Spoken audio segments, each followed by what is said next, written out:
सो हमें क्या बताया जाता है कि कुछ भी आप स्पोर्ट खेल दो, लाइक अगर आप फुटबॉल या सॉकर कुछ भी बोलना चाहो, ठीक है, आप कोई भी अगर फुटबॉल भी खेलते हो, फुटबॉल एक स्पोर्ट्स एनिमे, मतलब स्पोर्ट्स एनिमे, अगर आप टीम वर्क के साथ नहीं खेलोगे शायद से आप ये मैच को हार जाओ। ऑफ कोर्स अगर रियलिटी में बोलोगे शायद से बात ही ठीक भी हो सकती है, पर अगर आप बहुत बड़ी बड़ी क्लब्स या टीम्स को देखते हो, वो लिटरली अपने स्ट्राइकर पे डिपेंड करती है, या तो अपने स्ट्राइकर पे या तो अपने डिफेंडर पे। अगर वो स्ट्राइकर चल गया तो बहुत बढ़िया बात है। लाइक अगर हम बात करते हैं, लाइक अगर हम बात करें अर्जेंटीना, बहुत बड़े क्लब बार्सिलोना, रियल मैड्रिड, जहां पे पहले रोनाल्डो रियल मैड्रिड में था, तो वो टीम मोस्टली रोनाल्डो पे फोकस करती थी। तो ऑफकोर्स अगर हम बात करते हैं अगर कोई भी स्पोर्ट्स की, तो ऑफकोर्स जो उनका स्ट्राइकर है, उनका जो उनकी टीम का जो मेन प्लेयर है, टीम उस पर बहुत रिलाई करती है और वहीं पे हमें बहुत ज्यादा इंपैक्ट दिखता है। अब तुम बोलोगे हाँ ये तो चीजें तो बता क्यों रहा है, क्योंकि मैं आज तुम्हें बता रहा हूँ कि आज हम बात करने वाले एक ऐसे एनिमे की जिसका नाम है ब्लू लॉक, जहां पे इसका अभी तक 2 सीजन आ चुके हैं, दूसरा सीजन पूरा हक चल रहा है, पर कोई बात नहीं,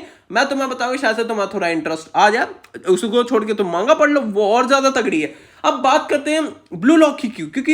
ये एनिमे ऐसा है ना, लिटरली जैसे अगर हम बात करें स्पोर्ट्स एनिमे की, लाइक उसके सामने एक हाइकू भी आता है। अब क्या हाइकू और ब्लू लॉक क्या फर्क है भाई? मैं बोलूँ ना, हाइकू पे जहाँ पे दोस्ती वोस्ती मतलब बहुत भाईचारा आपको बहुत दिखता है, पर यही चीज अगर हम ब्लू लॉक में बोलूँ मैं, तो मेरे को ऐसी चीज कुछ भी नहीं मिलती है। लिटरली वो इतना सीरियस एनिमे है ना, इतना सीरियस है ना, तुम्हें सोच के वो कांप जाओगे जब तुम्हें रियलिटी पता चलेगी इसकी, ठीक है। अब बात करते हैं जहां पे स्टोरी स्टार्ट होती है इसागी यूएची की, जहां पे वो अपना एक स्टेट लेवल का मैच खेल रहा होता है। लिटरली टाइम बहुत कम बचा होता है, सिर्फ आखिरी के कुछ मिनट चल रहे होते हैं, जहां पे इसागी एक गोल मारने वाला था, और अगर वो गोल मार देता तो लिटरली वो फाइनल खेलता और फाइनल में शायद से उसका नाम बहुत ज्यादा बन जाता। पर सिचुएशन ये आती है कि वो मैच में है, वो शॉट मारने जा रहा है, उसके सामने उसको गोल दिख रहा है, पर हमें क्या बताया जाता है स्कूल में कि आपको पास करना है अपने 2 पार्टनर को, आप पास करोगे शायद से आप पे ज्यादा स्पेस आएगा और वो अच्छे से गोल कर पाएगा, अगर आप पे वो उम्मीद ना हो। पर इसागी उसी ऑप्शन में होता है क्या मुझे पास करना चाहिए या नहीं करना चाहिए, पर वो बात सुनता जो हमें बताइए तो वो पास करता है, पर वो जिसको पास करता है वो गलत शॉट मारता है और वो गोल पे नहीं जाता। और लिटरली बोल रहा हूं, इसागी को ऐसा लग रहा था, ऐसी ह्यूमिलेशन थी ना भाई, वो तुम एक्सेप्ट नहीं कर सकते हो, वो ऐसी वो हार्ट ब्रेकिंग थी जो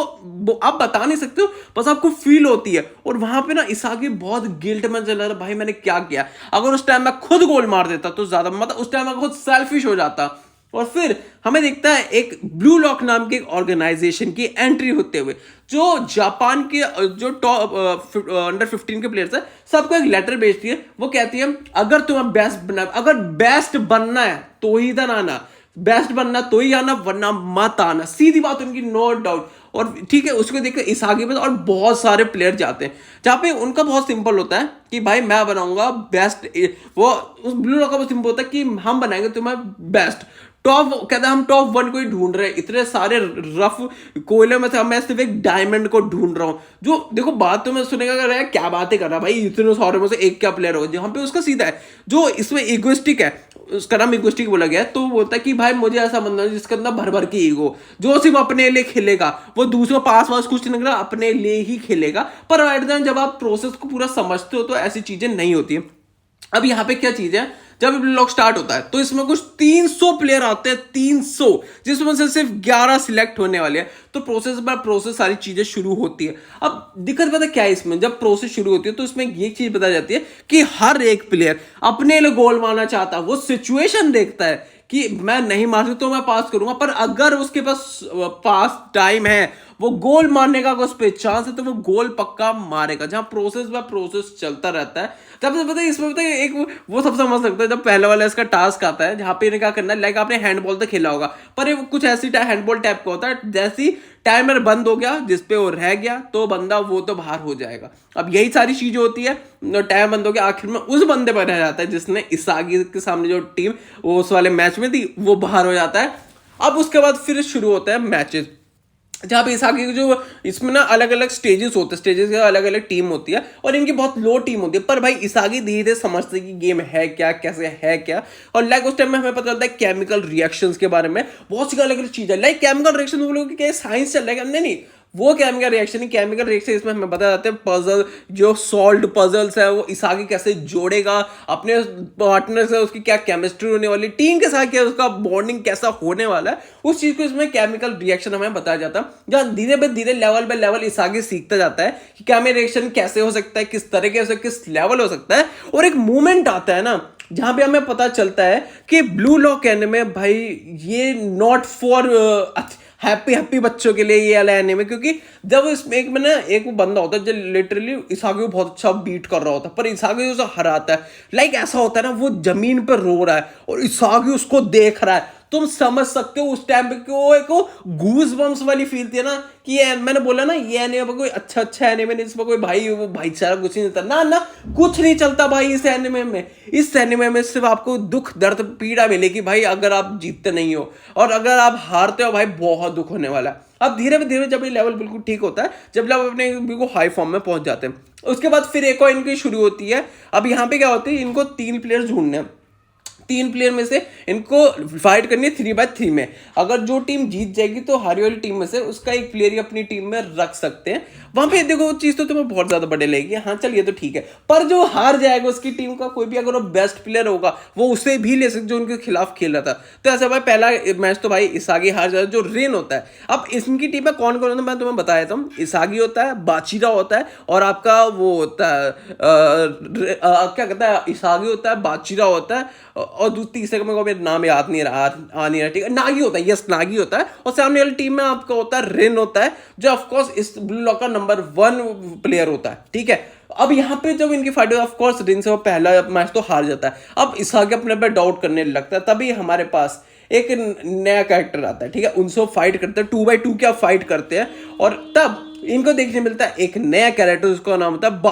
बारू द किंग, जो हमें बताया जाता है भाई बहुत तगड़ा प्लेयर होता है। ऑफ कोर्स इसागी नागी अपनी केमिकल रिएक्शन से उसको हरा देते हैं, और फिर वो बारू को अपने टीम में ले लेते हैं, और ऐसे ही फिर अपनी पुराने टीममेट्स के साथ खेलते हैं, उन्हें भी हरा देते हैं। और आखिर में फिर इनकी एक और बार ऐसी चलती है, अब जो इनकी बेस्ट होती है, जहां पे इसागी होता है, बारू होता है, नागी होता है और चीबी होता है, तो इनकी फाइट होती है फिर से रिन की टीम से, जहां इनका मेन होता है इसागी कि भाई बाचुरा को वापस लाना, मुझे कुछ ना कुछ करके मुझे बाचुरा चाहिए। अब जब उनकी फाइट होती है भाई बहुत तगड़ा, उसमें तुम्हें दिखता है कि जो डोमिनेंस है इन दोनों की भाई एक अलग लेवल पे पहुंच जाते हैं, और रिन और इसागी एक लेवल पे कंपीट कर रहे होते हैं, और सिर्फ वो एक गोल से हार जाते हैं भाई, 4-5 का चल जाता है, और आखिर में इसागी टीम हार जाती है। और रिन उस टाइम डिसाइड करता है कि ये कहता है नहीं इसागी बहुत ज्यादा हो चुका, अगर ये दूसरी टीम में रहेगा तो ये मेरे को सरपास कर सकता है, तो होता है मैं तुझे अपनी ही टीम में रखूंगा ताकि तू यहाँ पे मेरे को अपनी उसकी शैडोज में देखे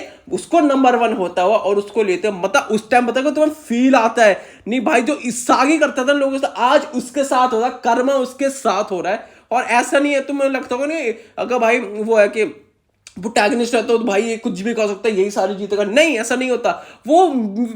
मेन कैरेक्टर भी नहीं है भाई रिन, ठीक है, वो साइड कैरेक्टर, पर वो उसको हरा रहा है, तो आपको समझ आता है भाई कि इसमें जरूरी नहीं मेन कैरेक्टर ये हर मैच जीतेगा, हर चीज जीतेगा, जो साइड कैरेक्टर उसे औकात भी दिखाएंगे। अब इसके बाद फिर की मेन फाइट होती है टॉप 11 के साथ, ऑफकोर्स ये हार जाते हैं, और फिर इनकी प्रोसेस फिर से स्टार्ट होती है, क्योंकि जैसा हमें बता रखा है जो इनमें से टॉप 11 होगा उन्हें मौका मिलेगा जापान की अंडर 20 टीम से खेलने का, जो सीधा सीधा होता है, जो चलो ठीक है हम उन्हें चैलेंज करेंगे, वो चैलेंज भी करते हैं ब्लू लॉक वाले। अब उसके बाद जब इनकी वो सिलेक्शन होती है, तो सिलेक्शन होने के बाद तो हर किसी को ना अपनी कोई टीम चुनी, 6 टीमें होती है, तो उनमें से आप कोई से भी टीम में जा सकते हो अपनी परफॉर्मेंस के हिसाब से, और वो जाते हैं वहाँ ट्रेनिंग वेनिंग करते हैं, 1-2 मैचेस होते हैं, और इस आगे एक में बहुत वो ओवर पावर्ड हो जाते हैं, जहाँ पे वो रेन और एक और नया कैरेक्टर आता है मुझे नाम याद है, वो भी बहुत तगड़ा होता है, ठीक है, वो उसको सरपास करके गोल करके जीत जाते हैं। अब इसके बाद जो सिलेक्शन टाइम आता है, और इस आगे सबसे आखिर में टाइम आता है टॉप जो होती है ना टॉप 11 होती है, ठीक है, प्लेइंग 11 होती है, उसमें आखिर में उसका नंबर था जो भाई लगा अच्छा भाई बहुत ज्यादा बढ़िया है। फर्स्ट टाइम में बारू बहुत गुस्सा हो जाता है इस आगे पे, पर ऑफकोर्स बारू भी बाद में टीम में आ जाता है। अब आती है मेन घड़ी जहां पे जिसका वेट कर रहे हैं blue lock 11 versus the Japan under 20 11 का मैच होता है, जहां पे मैच होता है ब्लू लॉक के स्टेडियम में होता है, जहां पे भाई फील होता है ब्लू लॉक के स्टेडियम को ऐसा लग रहा था कोई जापान का कोई स्टेडियम है वहां पे चल रहा है, जहां पे ऑफ कोर्स हमें पता है जापान को सपोर्ट तो बहुत ज्यादा तगड़ा मिलने वाला, पर एक सबसे क्यूट मोमेंट होता है जब इस आगे उसके मॉम एंड डैड आते हैं, और भाई वो भी थोड़ा प्रेशर में आते हैं जब वो लोगों की बात सुनते हैं और सोचते हैं क्या इस आगे 11 में भी होगा या नहीं होगा। देखो भाई सबसे ज्यादा वो होता है डर होता, पर वो होता है 11 में। और हमें दिखता कुछ नए नए कैरेक्टर। तो भाई जापान टीम में भी कुछ तगड़े प्लेयर तो है। जहाँ पे बात करी जाए उसमें ओलिवर नाम का जो उनका कैप्टन और डिफेंडर, भाई बहुत ज्यादा तगड़ा है, बहुत ज्यादा। जहाँ पे उसकी एक बैक स्टोरी भी हमें दिखाई जाती है, जहाँ पे वो एक स्ट्राइकर बनना चाहता है, पर उसका कोच था नहीं तेरे को डिफेंडिंग कर दिया। जहाँ पे थोड़ी थोड़ी ना आपको ना MSD जैसी वाली पूरी वाइब आपकी आपको स्टोरी देखने में लगती, जो मुझे अच्छा लगा। उसके बाद फिर हम जाते हैं मैच में, जहां पे भाई ओलिवर उससे भी होता है, कहता है वो बोलता है मैंने तुम्हारा नाम सुना पर बेस्ट ऑफ ब्लू लॉक को बोलता है। अब जब मैच स्टार्ट होता है, अब मैच में ना आपको गूज बम्स बहुत आएंगे, जहां पे इसागी पहली बार स्टेडियम में खेला और उससे ना अपनी बहुत पुरानी वाइब्स आती है, जहां पर ये फीलिंग वो ले सकता था पर वो नहीं ले पाया था। अब मैच स्टार्ट होता है और तुम्हें पता है एक सबसे इंटरेस्टिंग, इस ब्लू लॉक का जो कैप्टन है, ठीक है, वो है आपका साई इतोशी, ठीक है। और वहां पे हमारे वाले का रिन है, जो ब्लू लॉक का रिन है, और जापान में साई है, मतलब दोनों भाई एक दूसरे से लड़ रहे हैं। अब पता सबसे मजे की बात मुझे क्या लगती है इस एनिमे में, कि आप कुछ भी कर सकते हो सर, कुछ भी भाई। फाइटिंग बहुत बढ़िया चल रही है, एनिमे कुछ एकदम तगड़ा, एकदम खतरनाक ही चल रहा है। कुछ मूड में आपको ऐसा लगता है ना कि ये सब तो हम जीत रहे, प्लानिंग के हिसाब से एकदम परफेक्ट होता है, तभी वहां पे ओलिवर कहीं से आ जाता है और वो ऐसी चीज करता है जहां पे इसागी थोड़ा शॉक होता है, भाई ये क्या हो गया, मैंने ये तो एक्सपेक्ट ही नहीं कर रहा था कि ऐसी चीज भी कुछ हो सकती है। और हमें तब पता चलता है नहीं भाई, ये जापान अंडर 20 है, यहाँ पे जो प्लेयर है बेस्ट प्लेयर है। देखो ब्लू लॉक को भी तुम ये बोल सकते हो कि अंडर 300 में से तुम बेस्ट 11 हो, तो मान के चलो तुम भी बेस्ट हो, तुम भी बेस्ट हो, ऐसा नहीं बेस्ट नहीं है, पर वो उनको एक अलग वो है कि भाई साहब जापान को रिप्रेजेंट करते तो कुछ अलग है। पर इस मोमेंट पे जब वो जापान को हरा देंगे तो, या हरा या ना हरा वो उनकी बात है, अगर हरा देते हैं तो जापान में कितना बड़ा तमाचा है कि तुमने कैसे कैसे प्लेयर को रख रखा है भाई, जो तुम्हें लगता है हाँ भाई बात तो सही है। अब देखने बात है क्या इसको ब्लू लॉक हरा पाएगी जापान को या नहीं हरा पाएंगे, ऑफ कोर्स वो तो तुम देख रहे हैं, तुम्हें पता चल जाएगा। बाकी इसी के साथ इस वीडियो को हम यहीं पे एंड कर देते हैं। बाकी अगर आपको वीडियो अच्छी लगी है तो अच्छी बस वीडियो को लाइक करो, चैनल को सब्सक्राइब कर दो, आप बेल आइकन प्रेस कर देना। और बाकी मिलता है आपको कल एक और नई वीडियो के साथ, तब तक के लिए thanks for watching the video.